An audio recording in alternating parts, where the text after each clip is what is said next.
CBS News Bay Area Afternoon Edition with Ann Mekovic. Thanks for joining us this Monday. We are approaching President Trump's first 99 days in office, and the crackdown on immigration has obviously been a key element. Natalie Brandt has more on the latest ramp-up aimed at rounding up undocumented immigrants and the fear in some California communities.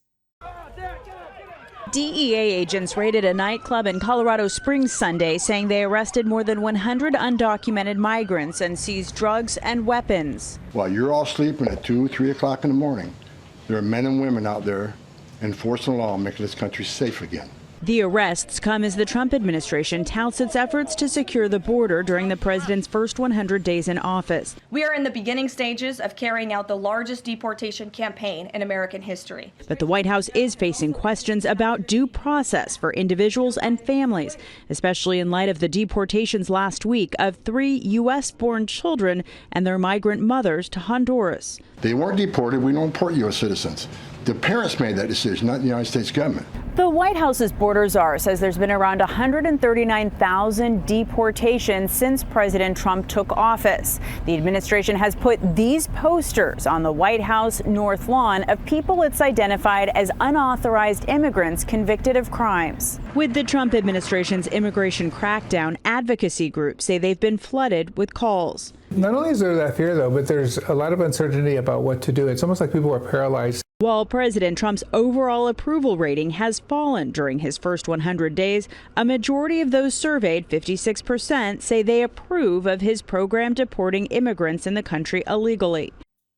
And this afternoon, President Trump plans to sign 2 border-related executive orders, including one that will direct administration officials to publish a list of so-called sanctuary cities. A 2-day protest beginning at the San Francisco VA Medical Center as fears grow over potential DOGE cuts there. Veterans and VA workers were among a group that stood out on the street corner with the message, "Save our VA." They say they've been alerted to an audit of veteran services by DOGE representatives at the San Francisco VA campus.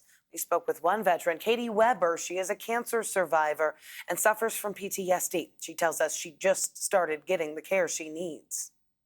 I just began healing in the last 6 years.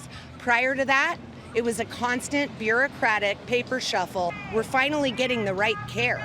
And so it's frightening to think that randos can come in here and look at our files. Now, we reached out to the San Francisco VA to confirm whether or not they're expecting a DOGE audit, and we're still waiting to hear back, so stay tuned on that. Nearly 100 days into President Trump's term, and the latest CBS News poll shows that he is steadily losing support on the key issue of the economy. 51% of those polled approved of his handling of the economy in March.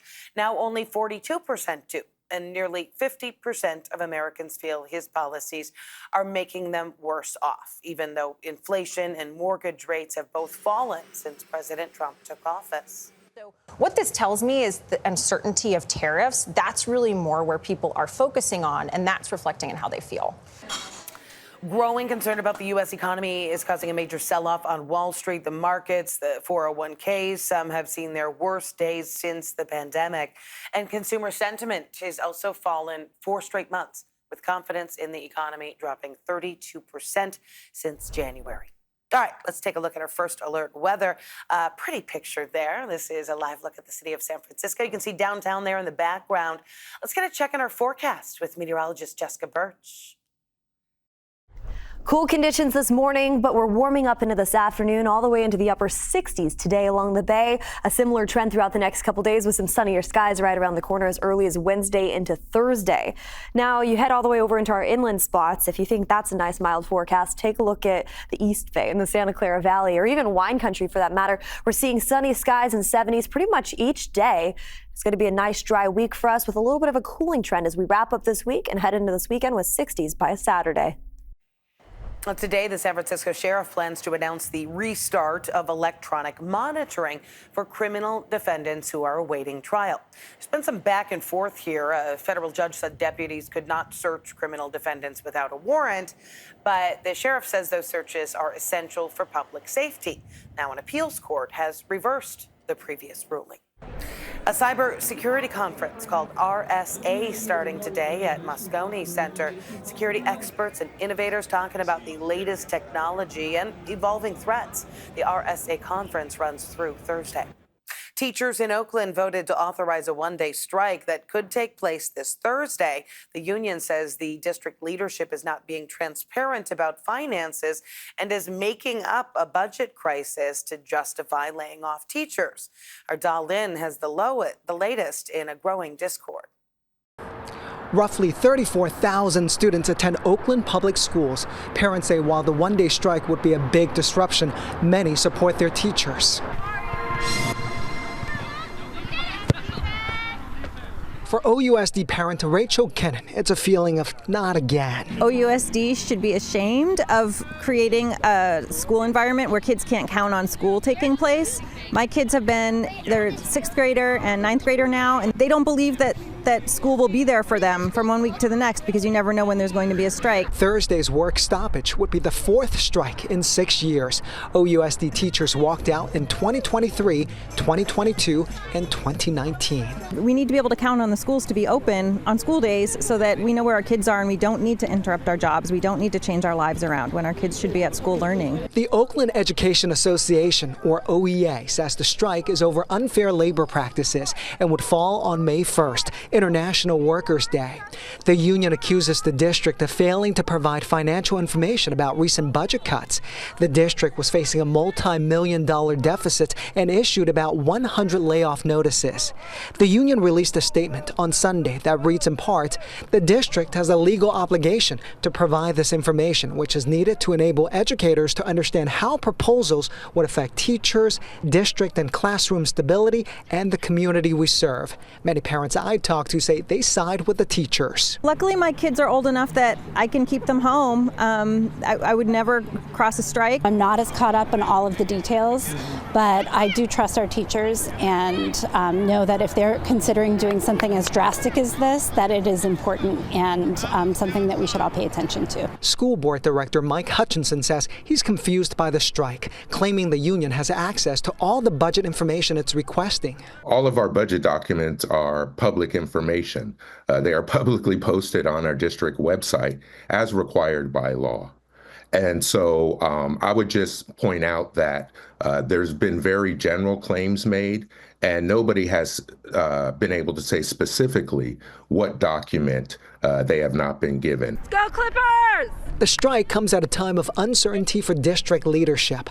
The school board recently voted to remove the superintendent. It is offensive that we are 4 days away from the strike and there's been no communication about anything. So what's supposed to happen on Thursday? Some parents like Kennan remain critical of the district and are even considering leaving OUSD due to the ongoing instability. OUSD is shooting itself in the foot. They're doing all of this stuff that's breaking trust and breaking any support that they might have had with families. The OUSD school board scheduled a special meeting on Tuesday night to try to work with the union and avert the strike. And in the meantime, the district has not responded to our calls for comments on if they have a backup plan if that strike happens on Thursday. Well, the results have not been certified yet in San Jose's hotly contested District 3 City Council seat. But one candidate, Anthony Tordios, is claiming victory for second place, and that could be significant. He released a statement saying that he's excited his campaign will now advance to the June 24th runoff election. Well, this has really been a nail-biter for second place. Anthony Quevedo trailing Anthony Tordios by just 6 votes. Final results with certification are expected today, but it's looking like Tordios and Gabby Chavez Lopez could be in that runoff. We'll follow that for you. Still ahead here at noon. And streaming on CBS News Bay Area, Kamala Harris set for a major speech this week where she'll be taking center stage in the Bay Area. And we're going to take you to training camp for the Bay Area's newest basketball team, how the Valkyries are building chemistry on the court.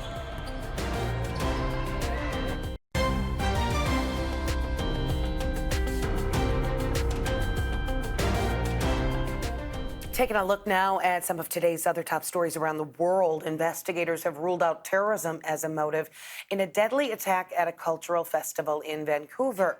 Police say a 30-year-old man, now in custody, plowed an SUV into a crowd, killing at least 11 people on Saturday night. A suspect was known to police through his history with mental health problems. The attack happened at a festival celebrating Filipino heritage. Taking a live look at the Vatican, 9 days of mourning underway for Pope Francis following a funeral that brought world leaders together at the Vatican. Today is the third day of Novendali, the official term for the mourning period. The Vatican closed the Sistine Chapel today as preparations began for the conclave. That is when cardinals gather to elect the next pope. The conclave, typically held after 15 to 20 days following a pope's death, is set to begin on May 7th. This week, we are going to hear from former VP Kamala Harris in what is considered her first major speech since her election loss last November. Political reports that Harris is going to be in San Francisco delivering the keynote address at the 20th anniversary gala of Emerge America. That is a candidate training program that backs Democratic women. The gala is set to take place Wednesday evening at the Palace Hotel, according to the group's website. Politico has previously reported that Harris is seriously considering a run for governor in 2026. Taking a live look at the Chase Center, the Warriors looking to keep up the momentum tonight. Game 4 against the Houston Rockets, but all eyes on Jimmy Butler. He has been out since a hard fall early in Game 2. Coach Steve Kerr says Butler spent the weekend working with trainers, but it has not yet been decided if he is going to play tonight. From the Warriors to the Valkyries, the team was on the floor this weekend as they started their first training camp. Matt Lively was at their facility in Oakland catching up with some of the players. It was an exciting day here in Oakland as the Golden State Valkyries took the practice court for the first time in the history of the franchise. This is obviously a different experience than any other training camp too, since it's a brand new team. We're all starting from ground zero. It's extra special because it's a team that just got here, a new franchise. This is something new for me. It was sort of like the first day of school for Golden State, fully equipped with unique introductions. The coaches kind of did a little dance to, get the jitters out because some people were saying that they were nervous, which is normal. It's the first day of camp. Ready with a lot of energy. I don't know how much of ice-breaking that is, but it kind of just settles the mood, you know what I'm saying? Kind of make everybody just relax. The Valkyries have the chance to set the identity for not just one team, but the entire franchise. We know what we want our identity to be, and it's killers. Like, we want to be gritty, we want to be relentless, we want to be the ones diving on the floor for loose balls. Yeah, we had people going out into the corners, the stands, and the chairs, just diving for basketballs, and I'm like, oh, hold on. So, yeah, I would say they're killers. Head coach Natalie Nakase will be grading and judging as she shapes the inaugural roster. They know they're here to earn their spot, and so we made that clear. Like, we have no starters right now, but you guys get to earn it, and trust me, they're battling. As the coaching staff looks to facilitate on-court chemistry, the players will look to bond off of it as well. The first thing I want to do is take them to the island. What is this? Absolutely. We going to Alcatraz for sure as a team. We got to do that one. Go at night. I don't know about that. Now you're trying to set me up. I don't know about that. I'm not trying to have nightmares. I'm trying to have a little fun and learn a little something. I'm from Texas, so and I'm a tropical girl, so it's kind of been a little cold outside. So I don't really do too much outside, walking because it's a little cold. But just find little areas to go hang out, find little restaurants.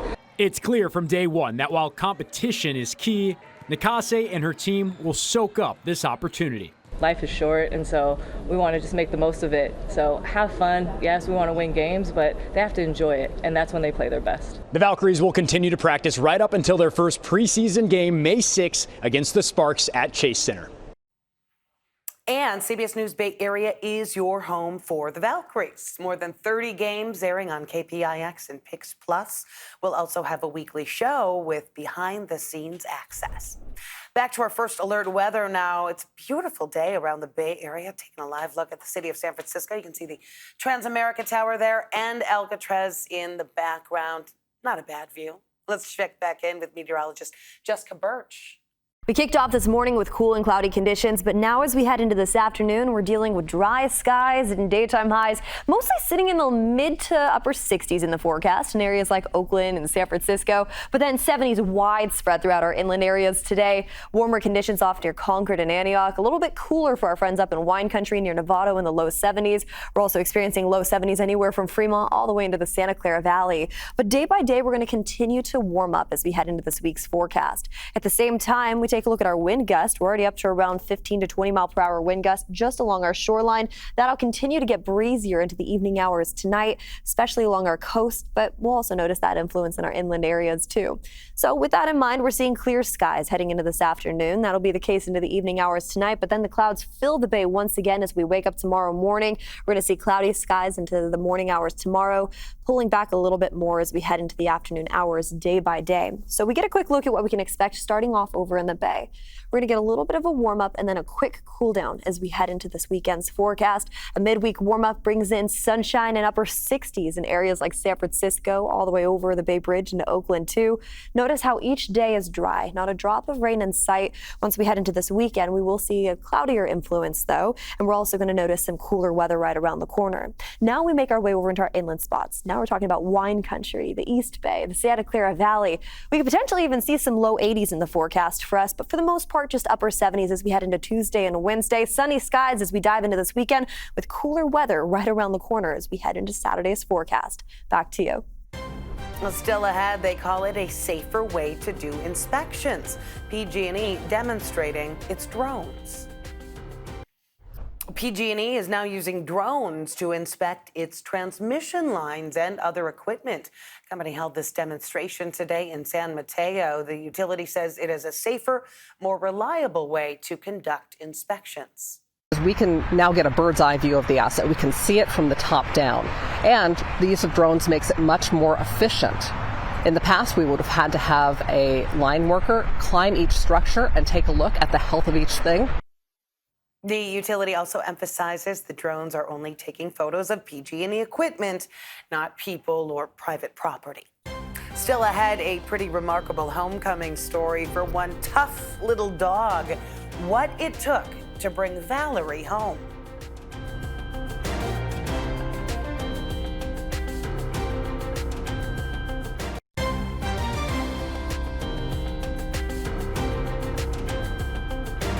Oh, this is pretty wild. After spending nearly a year and a half lost in the wilderness, a miniature dachshund has been returned to her family. Valerie went missing in November of 2023 when her owners took her camping in Kangaroo Island in South Australia.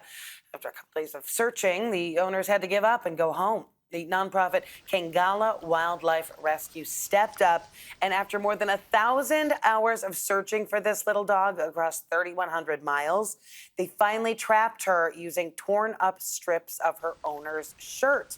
Valerie is now adjusting back to domestic life. That is it for the afternoon edition. Remember, we're streaming 24/7 on the free CBS News app.